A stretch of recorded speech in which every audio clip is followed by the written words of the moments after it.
So this is a resource that's kind of cut off that we have in our program that has been super helpful for our members, where I talk about the hidden power of alcohol-free days on TSM and how it is that your brain learns to love life again. And this article is based on the research of Dr. David Sinclair and the concept of pharmacological enhanced learning. If you're on the Sinclair Method and you don't know about pharmacological enhanced learning, I definitely encourage you to look into it. It's talked about in the book, The Cure for Alcoholism.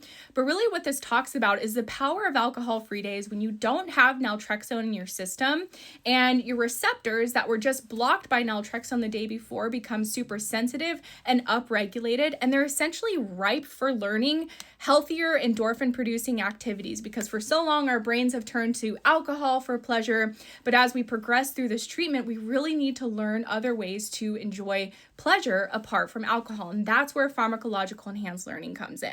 And that's really why alcohol-free days matter so much, especially the longer that you're on the Sinclair Method, because your brain is not getting the reward from alcohol. But as you take breaks from naltrexone and breaks from alcohol, that's where you can teach your brain other rewards, other ways to cope, and allow new neural pathways to form that are no longer tied to alcohol. And so the big picture of pharmacological enhanced learning is that you're drinking on naltrexone following the protocol, and alcohol gradually becomes less pleasurable or less rewarding. But then simultaneously, you're being strategic with your alcohol-free days to learn other passions and coping skills in life. And so life becomes more bearable and more rewarding as you unlearn alcohol use disorder and learn other ways to spend your time apart from alcohol.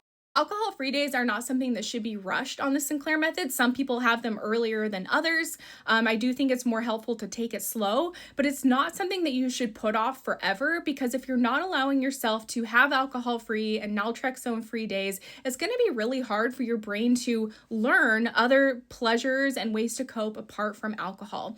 And that's where pharmacological enhanced learning really becomes important. And this is something that we talk a lot about inside Thrive's program. So if you want support with this, you can learn more about our program at thrivealcoholrecovery.com or check out the link in my profile.